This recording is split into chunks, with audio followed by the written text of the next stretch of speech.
Hey everybody, Paul Lake here with another physics problem solved. This is the channel where I solve the physics homework problems provided to me by my tutoring clients. Take a look at the video description below for a way to get in contact with me if you need a private physics tutor. My rates are reasonable and I'm really good.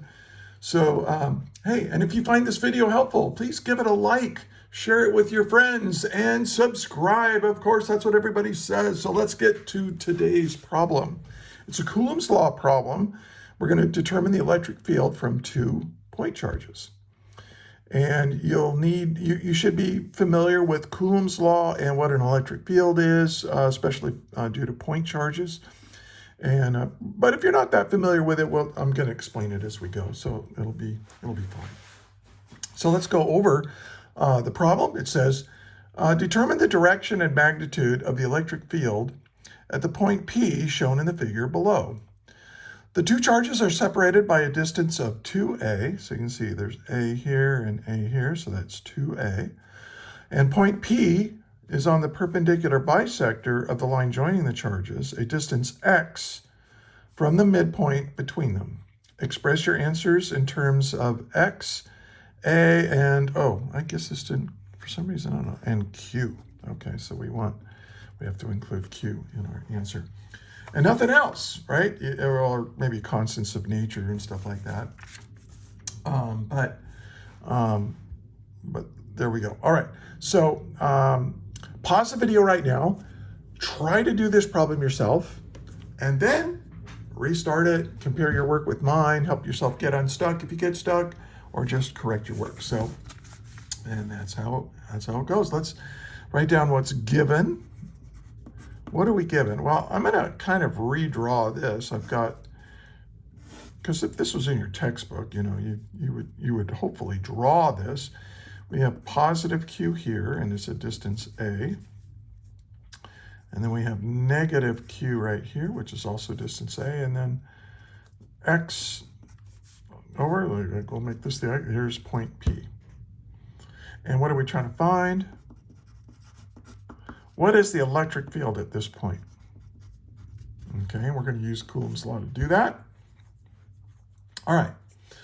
Now, one of the things that can save you a lot of time, we're going to solve it, is if you use, if you draw a picture and do some visual thinking here. Okay, so here, to find the electric field due to a point charge, we pretend like there's a little positive charge here. We call this a test charge. And let me do that right here, test charge. And sometimes teachers will write it as Q naught. And so if I put a little charge here and there's a positive charge here, we know positive charges repel, don't they? And so that means that this is going to push it this way. So this is the electric field due to my first charge, and I'll call this Q1. And then this is negative there. They're same magnitude of charge, but this is negative charge, collection of electrons, and here's a surplus of protons somehow. Now this is a negative charge, right? So what is a negative charge going to do to a positive test charge? Well, opposite charges attract. So this is going to try to pull this guy in like this, along the line that connects them. And so this will be E2. Now the charges are the same, the distances away are the same. So one of the things you might be able to tell right away as an argument from symmetry, that the electric field in the x direction due to this guy is canceled out by the electric field due to the second charge going in the opposite direction. They're equal, but opposite in direction. But each of these vectors has electric field vectors has a y component. And notice that when we add them, they're in the same direction. They're not going to cancel out, right? So that's just a way of kind of thinking about it visually and conceptually before you dive into equations. So the x components, we're not going to need to calculate them because we can argue by symmetry that they cancel each other out. But these y components we're going to need to figure out. Okay. Now, of course, we have Coulomb's law for 2 point charges. So, and we want to know what's going to happen here. So this is going to be the force between these guys, these 2 point charges, this one, Q1, and the point charge, or the test charge, I'm sorry, is going to be the electric constant, I'll just call it K, Q1 times Q naught, over the distance between them squared, and I'll call that R squared to be most general. And the direction, we'll call it R hat for right now. Okay, now, when you use Coulomb's law, one of the mistakes that students make right away is like if there's a positive charge or a negative charge, as far as figuring out the magnitude of the electric force, don't worry about the sign of the charge. The sign of the charge will determine the direction, and that's what's indicated by this R hat vector, this unit vector here. We'll get to that in a minute.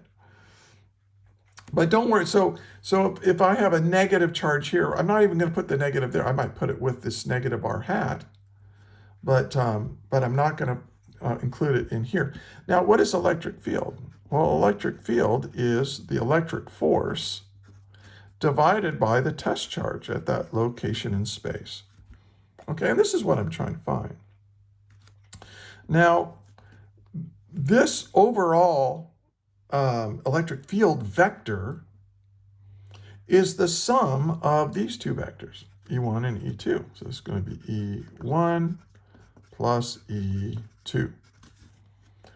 Now, one thing I've already argued by symmetry, that we don't really care about the x components of this. So everything here, if I take, E1 in the y direction, and then E2 in the y direction, well, they're going to add up. So this vector sum is going to be my answer. This is going to be this is what I'm trying to find here. This is E right here, because the x components cancel each other out. So I want to find E1 and in the y direction. Let's just put y subscripts here, because that's all I care about. The x's don't really matter. So in the y direction. So here's E1. Now what's the magnitude of it? Well, it's K, Q, I could put Q1, but I'm just going to call it Q for right now, over R squared. And R is this distance right here, from here to here. That distance between the 2 charges, or between the charge and my point in space, which supposedly has a test charge on it. Okay, well, and in the y direction, look, if I have a vector here, let's take a look at this angle. We're going to call this theta. And so this angle, this right here is the opposite. See, we have a right triangle here, right? We have the x component, the y component, and the hypotenuse. And this magnitude is the hypotenuse, kq over r squared. But to get the y component, I need to multiply this by the sine of this angle. That gives me, right? Remember that the hypotenuse of a right triangle times the sine of the angle gives us the opposite leg. And that's just because, you remember sine theta, by definition, is the opposite over the hypotenuse. Well, the opposite here is E1 in the y over, and the hypotenuse is r.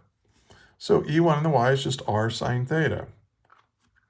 And, oh, wait a minute. What am I doing? Oh, no. This is the E total. I'm sorry. The total E1. And so that, and so this E1, as this is the hypotenuse. And so we have this. So I was getting a little ahead of myself there. Now, but we don't know what R is, and we don't know what theta is, and we have to put it in terms of x, a, and q. So we need to get R in terms of x, a, and q, and theta in terms of x, a, and x and a, right? And we've already got q in there. So what is R? Well, I think you can say that R squared, well, look. this angle theta here is equal to this angle theta here, right? Because they're in, I don't know, what do they call them, vertical angles or something like that. This angle is the same as this angle. And what is this angle? Well, this angle is, I'm sorry, they're the same angle, but I'm sorry, I'm trying to find R. So this is going to be X. This is X and this is A. And so the hypotenuse is just going to be the square root of, well, no, I don't need the square root.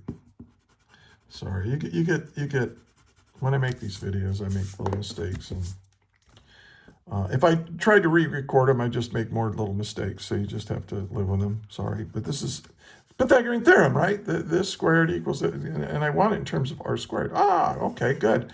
I've got R in terms of X and A. So I'm on the right. Now we got to get theta in terms of X and A, right? Or sine theta. Now, a lot of times people want to get an angle. They want to actually calculate an angle, so and so many degrees or whatever. But you can't do that here because there's no numbers given. But we can say what sine theta is. I can come up here. Sine theta, well, it's equal to this, but it's also, it can be expressed in terms of X and A and the hypotenuse, right? It's the opposite. Sine theta is defined to be the opposite, which is A, over the hypotenuse, but I've already got that. That's going to be X squared plus A squared square rooted, right? That's what this distance is using Pythagorean theorem. So I can take this now and substitute it in here. Woohoo! So now I can figure out what E1 and the Y is. Now, it's K, Q over, now R squared is going to be X squared plus A squared. And then I'm going to multiply that times the sine of the angle. But the sine of the angle is this. It's A over X squared plus A squared. And instead of using the radical, I'm going to say that that's to the 1/2 power, right? That's the same thing as saying the square root is raising something to the 1/2 power. All right, well, this is kind of like to the 1 power. And so now I can figure out what E1 in the Y direction is. It's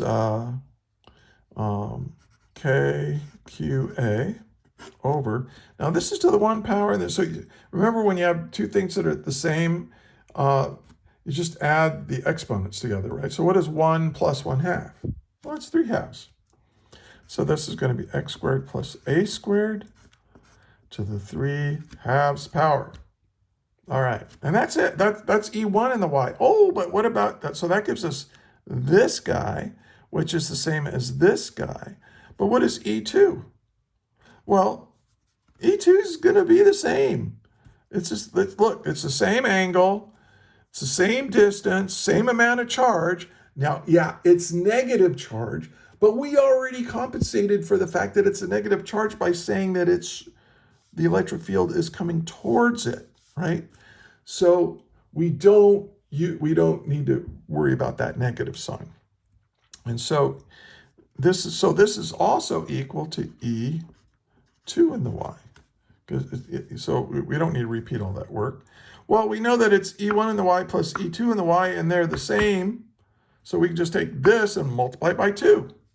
So E is equal to 2 times this.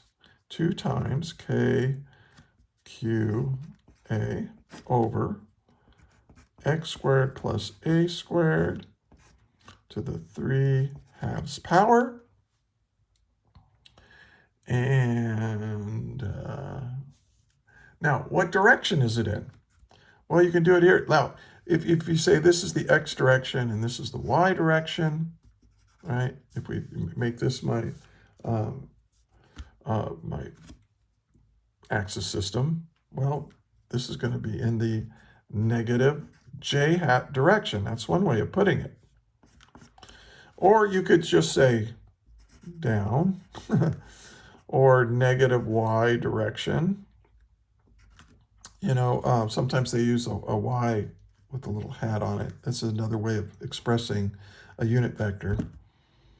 And, or if you were using polar coordinates, you could say negative 90 degrees, right? Because it's straight down like that, negative. So expressing the direction of this electric field vector can be down, negative y, negative 90 degrees. I'll just go ahead and use negative j, because I think most of you will be using that. If you found this helpful, please give it a like. And if you have questions or comments or criticisms, be respectful, and put them in the comments down below. I answer every comment.